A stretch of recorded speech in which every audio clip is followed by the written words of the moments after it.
Hi friends, welcome to my video. ഇന്ന് നമുക്ക് ബിരിയാണിയുടെ കൂടെയും നെയ്ച്ചോറിൻ്റെ കൂടെയുമൊക്കെ സൈഡായിട്ട് കഴിക്കാൻ പറ്റിയ ഒരു അടിപൊളി ഈത്തപ്പഴം അച്ചാർ എങ്ങനെ തയ്യാറാക്കാമെന്ന് നോക്കാം.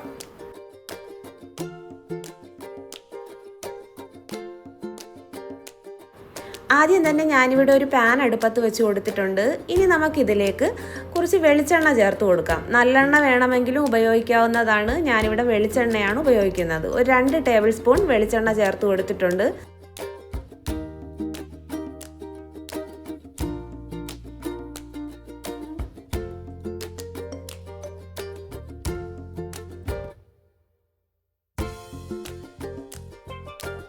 എണ്ണയൊക്കെ നന്നായി ചൂടായിട്ടുണ്ട്. ഇനി ഇതിലേക്ക് ഒരു 1/4 ടീസ്പൂൺ ഉലുവയും 1/4 ടീസ്പൂൺ കടുകും കൂടി ഇട്ട് കൊടുക്കാം. ഉലുവയും കടുകൊക്കെ നന്നായി പൊട്ടി വരുമ്പോഴത്തേക്കും ഇതിലേക്ക് ഇനി ചെറുതായിട്ട് അരിഞ്ഞ ഇഞ്ചി വെളുത്തുള്ളിയും പിന്നെ പച്ചമുളകും കുറച്ച് കറിവേപ്പിലയും 2 വറ്റൽ മുളകും കൂടി ഇട്ട് ഇതുകൂടി ഒന്ന് നന്നായിട്ട് മൂപ്പിച്ചെടുക്കാം. ലോ ഫ്ലെയിമിൽ വെച്ചിട്ട് വേണം നമ്മൾ ഇതൊക്കെ മൂപ്പിച്ച് കൊടുക്കുക, അല്ലെങ്കിൽ ഇതൊക്കെ പെട്ടെന്ന് കരിഞ്ഞു പോവും.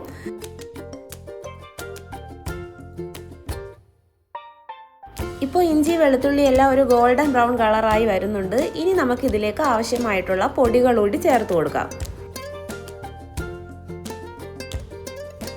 ഒരു 1/4 ടീസ്പൂൺ മഞ്ഞൾപ്പൊടിയും പിന്നെ ഒരു 2 ടേബിൾ സ്പൂൺ കാശ്മീരി മുളക് പൊടിയും കൂടി ചേർത്ത് കൊടുക്കാം.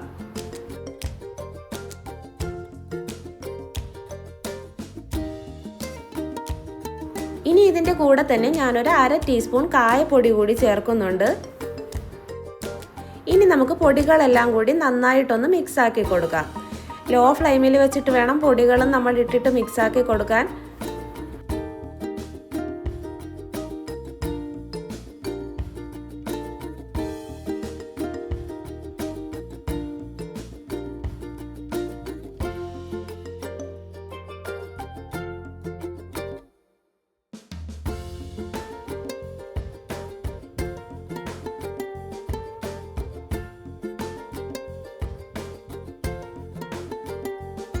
ഇനി നമുക്കിതിലേക്ക് വറുത്ത് പൊടിച്ച ഉലുവയും കടുകും കൂടി ചേർത്ത് കൊടുക്കാം. ഞാനിവിടെ നേരത്തെ തന്നെ വറുത്ത് പൊടിച്ച് വെച്ചിട്ടുണ്ട്.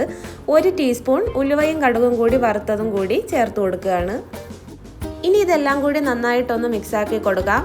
ഇനി നമുക്ക് വേണ്ടത് ഈത്തപ്പഴമാണ്. ഞാനിവിടെ 250 ഗ്രാം ഈത്തപ്പഴം കുരുവൊക്കെ മാറ്റി വെച്ചിട്ടുണ്ട്. ഇനി നമുക്ക് അതും കൂടി ചേർത്ത് ഒന്ന് മിക്സാക്കി കൊടുക്കാം.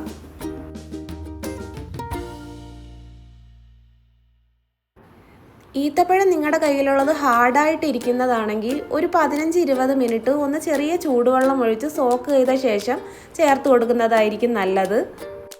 ഇനി ഇതിലേക്ക് പുളിക്ക് ആവശ്യമായിട്ടുള്ള വാളൻ പുളി കൂടി പിഴിഞ്ഞത് ചേർത്ത് കൊടുക്കാം. ചെറിയൊരു പുളിയെ നമുക്ക് ആവശ്യമായിട്ടുള്ളൂ, അതനുസരിച്ച് പുളിവെള്ളം ചേർത്ത് കൊടുക്കുക. കൂടെ തന്നെ ഉപ്പും കൂടി ചേർക്കണം.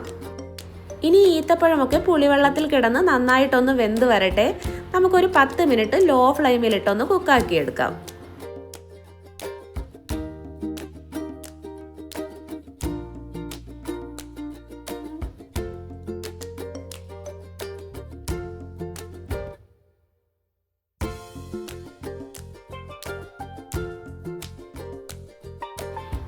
ഇപ്പോൾ നമ്മുടെ ഈത്തപ്പഴമൊക്കെ നന്നായിട്ട് വെന്ത് വന്നിട്ടുണ്ട്. ഇനി ഇതിലേക്ക് 1 ടേബിൾ സ്പൂൺ വിനാഗിരി കൂടി ചേർത്ത് കൊടുക്കാം.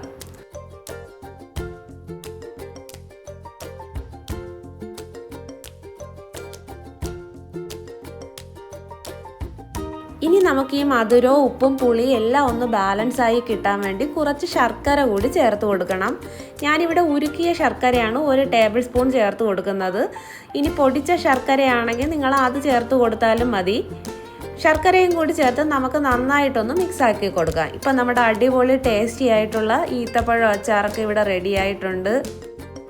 ബിരിയാണിയുടെ കൂടെയും നെയ്ച്ചോറിൻ്റെ കൂടെയുമൊക്കെ സൈഡായിട്ട് കഴിക്കാൻ പറ്റിയ ടേസ്റ്റി ആയിട്ടുള്ള ഈ ഈത്തപ്പഴം അച്ചാർ നിങ്ങൾ തീർച്ചയായിട്ടും ട്രൈ ചെയ്ത് നോക്കണം.